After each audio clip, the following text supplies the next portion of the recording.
Okay, let's start this process. So the simple part when we get ready, we're going to pull that out, is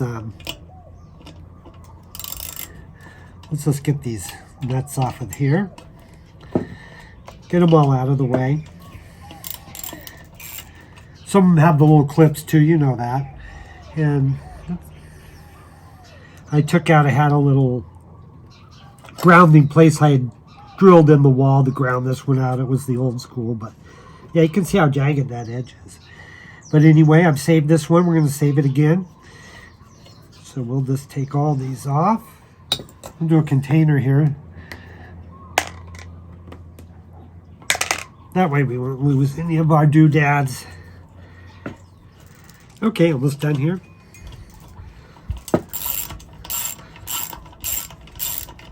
Righty tighty, lefty loosey. Everyone knows that, but sometimes it's weird. There we go. Putting all those in there. This one has the old school bridge. All right, so we got those wires off. Now this switch, you can see, I really rigged this switch in here because it, you know how these are. You can't get these long ones anymore, but I'm not crushing it. I'm just giving me a good grip. These just go to the indicator light. Now this one too, because I had modified, I'll show you what I did. I really rigged it as I just folded a piece of the high temp wire to help that stay a little more secure in there. You know, and it worked pretty good because you can't get these switches, but yeah, I guess you can rebuild them. Some people are really good at it. That Max guy built one. I just have the outer frame, and this is the indicator light, and the whole thing just kind of pops out because it does. Let's see if I can. There we go. Yeah, you can see it's just a, you know, this is a complete rig job. I have a lot of insulation, and so it worked out. Then I put an extra rubber insulation because this metal here, and at one time it was arcing or something. I didn't like the way it worked, but anyway, it's a rig switch too.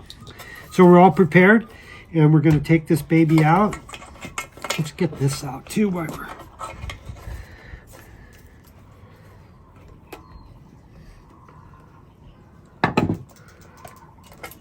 There we go. Now I can sneak the wires out without having to undo all the stuff. We're going to redo that anyway, but that's sneaky, isn't it? So there we go. We got the cord. I got a pretty long cord on this because many places I've lived, there's not a lot of outlets. So we're ready now. Let's go take this bottom off. We're going to mount this baby up. My handy dandy mounter. All right, here's our arsenal. For this part of it, we're getting ready to go. We're going to take off that cap right there, and we're not going to use it today, but I have used these, and I always thought these would work the best because they have rounded pegs. But they didn't work as good if you're trying to use one of these. The sharp edges cut in better. But they can be a challenge too. I blew out a couple of these before. But I ended up buying this because I've done a couple, and it makes it so much easier. It's a heavy-duty tool. And these 4 spikes go right on the things there. So we'll get that out on the bench, and yeah, this thing's bulky. It's going to get one that big. Then I made this one to get the little locking ring off. You know, there's the 4 things. I just cut it. I cut it with a string and drilled a couple holes, and then we have our big breaker bar here, and this fits beautifully right there. So this is what's going to pull that. And then I know I have a steel plate where I drilled holes so I could hook up the boiler, but where is it? There it is. So this right here actually is a perfect size. Watch this, look. It's a perfect size, or super close enough to fit it in there so that you can strap the boiler to this. And that works really good. And then what I do is I just put this in a vise, and it, you know, holds it, and then you have a better weight because you've secured your boiler. Then we're going to use a couple of these, the same one that hold the brew head to it, and we're going to put a couple of, I use these are the same washers that go onto your steam valve, but they give just enough space and a little bit of give so it's not too wrenchy, you know, because your brew head is a little thicker than all the parts here, so that works good. This tightens with that. And then just in case we need to heat it up, little mini torch, pretty cool. This one works good, just an inexpensive thing. So we're all ready for that. These work good. Some of the guy in the earlier videos was just like, kind of, don't use a torch, use this freeze off. It never worked any good. A torch works great. It doesn't mess with anything. It's really easy to miss the post, and you're just really kind of heating it up and softening that gasket and just getting it warm, and then it should go. But we'll go ahead and do that and do some techniques. Yeah. This is good. All right, here we are, the mount up. I'll show you how we kind of do this, but you can see I have that little L bracket right in a vise. The two posts go right in. They fit really close. Sometimes you have to, you know, don't tighten one all the way first and get them both in, but they work good. You can see you don't use those gaskets again, but if you have it, you know, it's a metal one would work. I just like a little bit of flex just in case it's too, a lot of torque on it. So we got everything out here and ready. We got the big remover. Yeah, we got the torch and we got the big breaker bar that's all ready. So yeah, we'll see how this goes. You know, if it's really, what I have done is I've had it the other way and just got a drip of penetrating oil around that rim, and then it sits the other way, and then some of it drips down. Make sure you have something under it. You know, I've done that. I've even dropped some in the boiler before down, so that it would maybe do the other way. But I don't know if that did any good. But by doing it there, I think it did pretty good. But we're going to heat this baby up, and yeah, let's see if we can get this off.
Yeah, baby.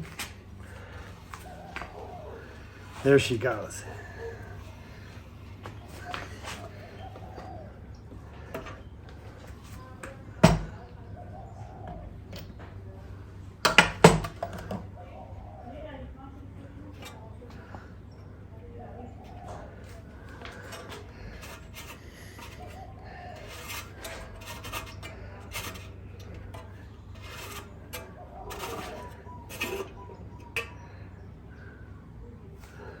All right, success there.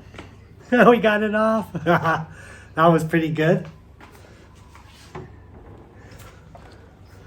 Okay, now we got this little locking ring down here. So we got that off pretty good, not bad. And now we just have to get that old locking ring out of there. A little calcification, but yeah, there we go. That's success. So it worked. A few smacks, got it going on those little tabs. Carefully though. Right? Don't go overhand. Just, you know, you got to do it using a little bit of restraint. Okay, hold on. Okay, locking ring. 4 little tabs. I just kind of measured. This goes. And this bar always is handy. I drilled some holes so you can go through. And let's see if this will actually work. It's, you know, it's just a PVC adapter. God, it works good. See, when we do one of the other ones, I'll show you how I do those. But yeah, you don't always need the fancy tool. Sometimes the oil wrench and just, you know, not everybody has these rings anymore. But there we go. Shoot. Let's whip this off. But no, I have some replacement rings like this that I got from Tudor because this is an old one, and if you, it doesn't really always thread right. But yeah, we're coming off though.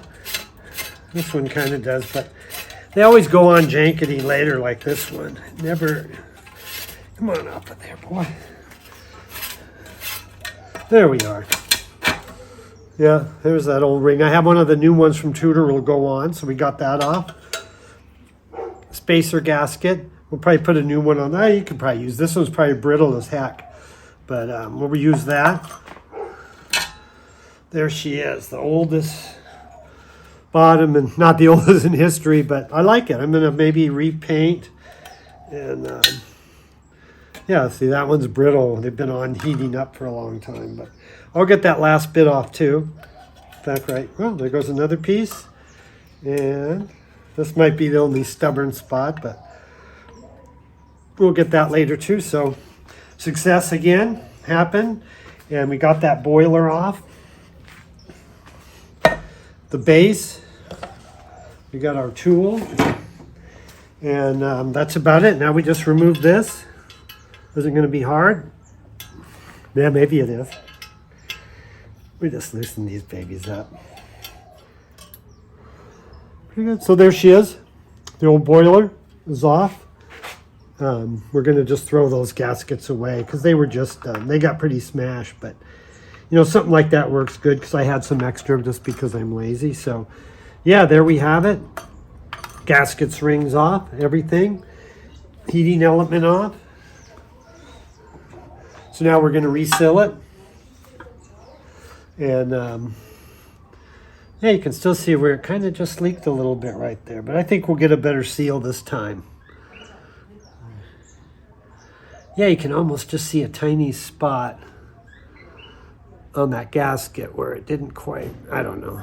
Anyway, there we go. More the next one, we're going to reassemble this baby, put that on, and we're going to get that gasket, that inner gasket off.